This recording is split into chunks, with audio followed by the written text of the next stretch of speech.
नमस्कार दोस्तों। Smart study के ऑफिशियल यूट्यूब चैनल में एक बार फिर से आप सभी का हार्दिक स्वागत कर रहा हूं। आशा करता हूं कि आप सभी लोग ठीक होंगे। तो दोस्तों, जब तक प्रोसेस सर्वर वालों के लिए मेंस की डेट नहीं आ जाती, मेंस एग्ज़ाम की डेट नहीं आ जाती, तब तक के लिए क्या करेंगे, हम आपको ऐसे करवाते रहेंगे। तो एक बात जो मैं पहले भी कह रहा था और आज भी कह रहा हूँ, जो ऐसे हम करवाएंगे ज़रूरी नहीं वही ऐसे आएंगे। जैसे हम लिख रहे हैं ज़रूरी नहीं आप वैसे लिख कर आए। आप अपनी सहजता के अनुसार, अपनी बुद्धि के अनुसार, अपनी तर्क शक्ति के अनुसार वहाँ पर लिख कर आएंगे। क्यों बाद में ऐसा मत बोलना कि आप ही ने ऐसा करवाया था, ये हो गया, नहीं है ना। तो आज का जो हमारा टॉपिक रहेगा वो हिमाचल के त्यौहार पर रहेगा। और एक बात, जो हम ऐसे करवा रहे हैं ज़रूरी नहीं वो पेपर में आए, लेकिन क्या होगा, इससे आपकी नींव, कहते हैं ना नींव, आपकी नींव जो है पूरी तरह से तैयार हो जाएगी। आप उस पर एक विशाल भवन का निर्माण कर सकते हैं। ठीक है, चलिए। तो बिना समय को बर्बाद करते हुए देखते हैं हिमाचल के त्यौहार के बारे में। हमने पेड बैच जो चलाया है प्रोसेस सर्वर के लिए, 49 फीस है। तो उसमें हमने दिया था हिमाचल के त्यौहार, बाकी पीडीएफ तो नहीं मिलेगा।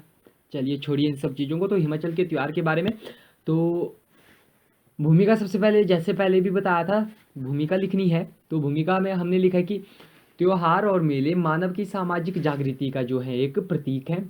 हिमाचल के निवासी विभिन्न अवसरों पर जो त्योहार या मेले मनाते हैं वे उनकी परंपराओं एवं रीति रिवाजों को प्रकट करते हैं।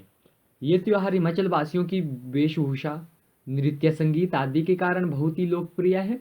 हिमाचल के त्योहार समस्त देशवासियों को तो आकर्षित करते ही हैं, तथा साथ ही में क्या करते हैं, हिमाचल के कई त्योहारों का अंतर्राष्ट्रीय स्तर पर भी बहुत महत्व है। कौन कौन से हैं वो आपको बताना भी है। यहाँ जो मेले प्रमुखता से मनाए जाते हैं उनका विवरण इस प्रकार से है। तो ये तो भूमिका हमने लिख दी। ठीक है। अब यहाँ पर कोई बोलेगा ना कि यहाँ पर तो आपने ऊपर हेडिंग में हिमाचल के त्योहार बताया है और आपने क्या लिख दिया नीचे, मेले लिख दिए, क्या लिख दिए। तो मेले भी हमारे त्योहार ही होते हैं। क्या होते हैं, मेले हमारे त्योहार ही होते हैं। बाकी रही बात, तो ये जो भी है एनसीईआरटी से थोड़ा सा कॉपी किया गया है कंटेंट। तो आर एनसीईआरटी में तो गलत नहीं होगा ना, मान लो हम गलत भी हो गए, लेकिन एनसीईआरटी तो आपकी गलत नहीं हो सकती। चलिए बाकी, अब आप प्रोसेस सर्वर मतलब ग्रेजुएशन आपकी हो गई होगी, मैक्सिमम ग्रेजुएशन हो गई होगी, या हायर एजुकेशन आपने अपनी कंप्लीट कर दी होगी, तो इतनी सी कॉमन सेंस तो आप लगा ही सकते हैं। तो चलिए देखते हैं मिंजर का मेला।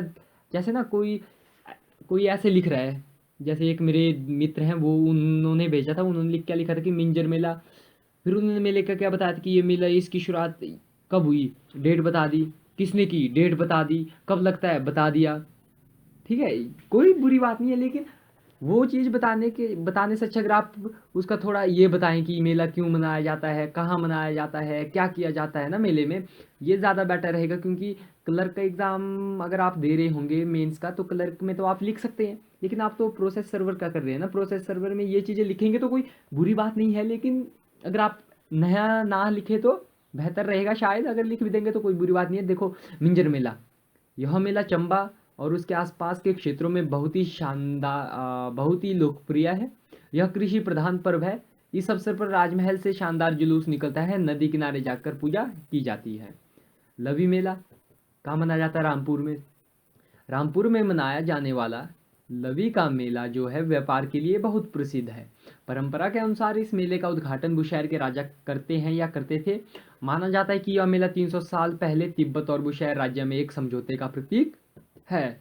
अब ये बताएंगे लवी मेला हमारा कब स्टार्ट हुआ, किसने स्टार्ट किया, मज़ा नहीं आएगा ना थोड़ा। रेणुका मेला, रेणुका मेला पूर्वी हिमाचल का सबसे बड़ा मेला है। रेणुका हिमाचल प्रदेश की सबसे बड़ी प्राकृतिक झील है। माना जाता है कि परशुराम की माता रेणुका ने ही झील का रूप धारण कर लिया है।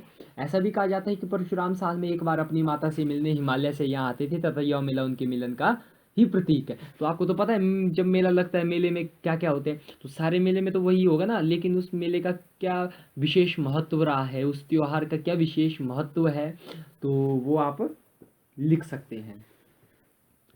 बाकी आप दशहरे के बारे में भी लिखिएगा, शिवरात्रि के बारे में भी लिखिएगा, क्योंकि ये दो चीज़ें ऐसी हैं जो आप खुद से भी लिख सकते हैं। क्योंकि इससे क्या होगा, मेरा भी समय बच गया, आपके ऊपर काम का बोझ बढ़ गया, वही तो मैं करना चाहता हूँ।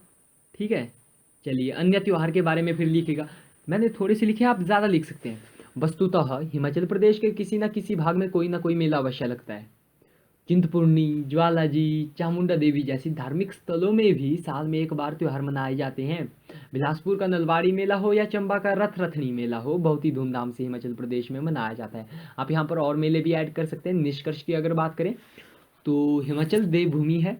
इसका प्रत्येक स्थान किसी न किसी देवता से संबंधित है। इन्हीं आधारों पर अगर हम हिमाचल को मेलों एवं पर्वों का प्रदेश कहें तो इसमें किसी भी प्रकार की अतिशयोक्ति नहीं होगी। इन मेलों से भारतीय संस्कृति का स्वर्णिम स्वरूप हमारे समक्ष आता है। मेले कहे या त्योहार कहे, बात एक ही है। तो बाकी अगर आप वीडियो देख रहे हो तो अभी लेफ्ट मत कीजिएगा, मैं एक चीज़ बता रहा हूँ। एक बार मैं बहुत बार मैं कह चुका हूँ और आज फिर कह रहा हूँ दोस्तों, क्या कीजिएगा आप, क्या बोलते हैं मैं भी भूल गया, हैंड राइटिंग। हैंड राइटिंग, देखो दोस्तों, क्या कीजिएगा, अपनी लिखाई को सुधारिएगा। अगर आप अच्छा लिखते हैं तो मान लीजिए आप गलत लिख रहे हैं, आपको उससे भी अच्छा लिखना है। जितना अच्छा लिखोगे एग्जामिनर के ऊपर भी प्रभाव उतना ही बेहतर पड़ेगा। और बाकी जो भी हमारे प्रोसेस सर्वर के पेड बैच में आना चाहता है, तो पेड बैच का ऐसा है कि जब तक मेंस की डेट नहीं आ जाएगी, मेंस नहीं हो जाता, तब तक का आपको ऐसे की प्रैक्टिस करवाई जाएगी। हम होमवर्क देते रहेंगे, एक ऐसे हम करवाएंगे, एक होमवर्क में देंगे, अगले दिन वो करवाएंगे, एक होमवर्क में देंगे। लेटर की रही बात, लेटर भी आपको इंपॉर्टेंट जो होंगे वो करवाए जाएंगे। तो क्लैरिकल का भी सोचेंगे कि क्लैरिकल का भी हम शुरू करें इसी के साथ दोस्तों। अगर हाँ, बाकी जो आपकी मात्राएं होती है ना, मात्राओं का भी विशेष ध्यान रखिएगा। वीडियो लंबी तो नहीं हुई आज, वीडियो मैंने जल्दी ही ख़त्म करने की सोची है क्योंकि थोड़े और भी काम है। तो आई होप आप समझ गए होंगे कि हिमाचल प्रदेश के मेले या त्यौहार, मेले और त्यौहार का आप मिक्सअप समझ गए होंगे। फिर भी अगर कुछ परेशानी रहती है तो जब क्वेश्चन पेपर आएगा आपके पास, जब आप लिखने बैठेंगे तो उस टाइम आप कर लेंगे, क्योंकि कॉमन सेंस की बात है ना, कॉमन सेंस आपके अंदर बहुत है। तो इसी कामना के साथ दोस्तों, आपका दिन शुभ बीते। जय हिंद, जय हिमाचल।